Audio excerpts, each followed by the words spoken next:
Alright, Nifty Thrifty Girl featuring another convertible today. This one is a model 1352, 158.1352. Don't know that we've had this model before. Now, it is very similar to the model that I just sold, which I believe was the 1931, that had the stretch utilitarian and decorative patterns up here on the top knob. But the 1352, technically, I don't think we've had. Very good condition cosmetically. It's a 1 amp all metal machine. The only thing that's plastic is this little, deck. This is a removable deck. And actually this one's a lot easier than the rest. The rest of them that we do kind of has the free arm in the middle and the deck slides around it. This just has a piece that sits on the front, and it's magnetically held there in place, so you just lift it up and pull it off. It's pretty cool, and then your free arm is exposed as well as your bobbin area. So there's no sliding on and off of the deck attachment. You just basically, it has a magnet right there. You sit it right there in place. Pretty cool. It is a 12 stitch, and it has stretch stitches as well as utilitarian, and it also has decorative like the arrowhead, the diamond, the scallop, and what I like to call the checkerboard. I do not have an instruction manual for this model. However, I will provide a manual for a similar model in PDF format upon purchase. It is tabletop ready, as you can see, ready to go, serviced the way our machines always are. It is a low shank machine. It uses class 15 bobbins, 15 by 1 needles. So everything on it is standard. Very, very easy. It does include an adjustable zipper foot, a button sewing foot, and a rolled hammer foot, as well as some bobbins and a bobbin storage box. Also a couple needles and a brand new measuring tape for you. It's ready to go, as I said, so here we go. Start with a straight stitch.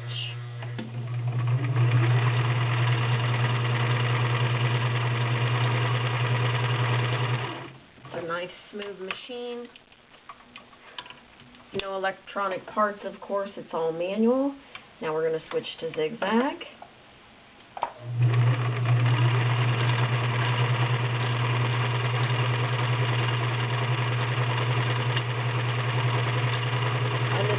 Machine is double needle capable. Forgot to mention that. Since the bobbin faces the front, you can use a double needle with this machine. Now, to change to stretch, all you do is change here and you go over to the modifier. You have to be on the red dot for regular. You have to go into the modified stitch zone here for stretch, and it also has a built-in automatic buttonholer right here on the knob. So there's no external buttonhole attachment. There's actually a buttonholer built in. So we are going to flip this over to stretch. And L and S means long and short, meaning that you can lengthen or shorten your design without messing with the length, which needs to be on 6. So here we go. We're going to do a stretch stitch, and right now it's on stretch zigzag, so that's what we'll do.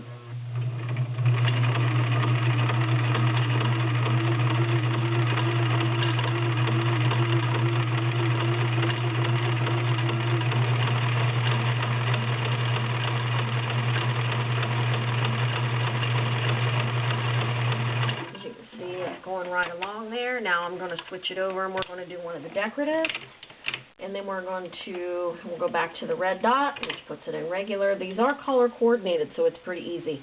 Red stitches, red dot, black stitches, black area here. So we're going to pull that in and we're going to do an arrowhead. We're going to pull it in really short so it's a nice looking design.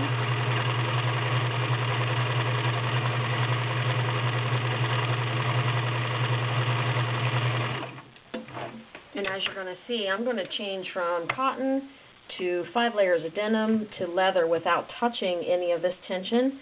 And that's the nice thing about Kenmore machines, is you rarely have to adjust the tension unless you're doing very delicate fabrics. There is the arrowhead. There's the stretch zigzag, the regular zigzag. Very nice stitches both front and back.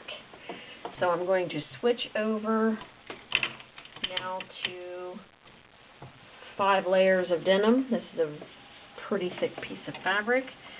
Nice presser foot lift to get your project under there. I always set my needle first thing because you slam your needle into the fabric, no matter what, it's going to break.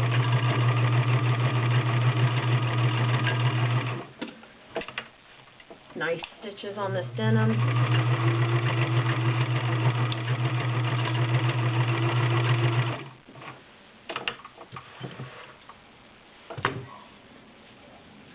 And now we're going to do a couple layers of, actually it's suede. Of course, if you work a lot with suede or leather, you might want to invest in a walking or an even feed foot, because the feed dogs, of course, are going to grab onto this rough fabric and it's going to make your stitches inconsistent. You want a walking foot that's going to walk over it instead of pull it through consistent and grab on the rough. So, and I am using a size 16 needle. That's generally what I test with.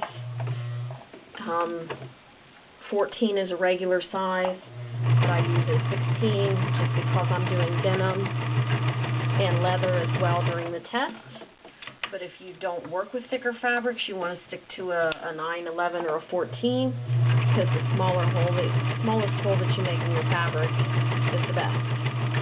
And as you can see, it's not having any issue with this suede sample here. Well, now it's going to thread. Got caught up in my thread thing here. There we go.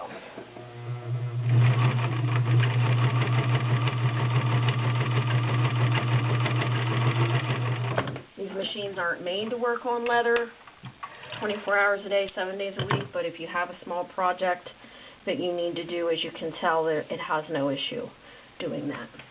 And that is the Kenmore model 1352.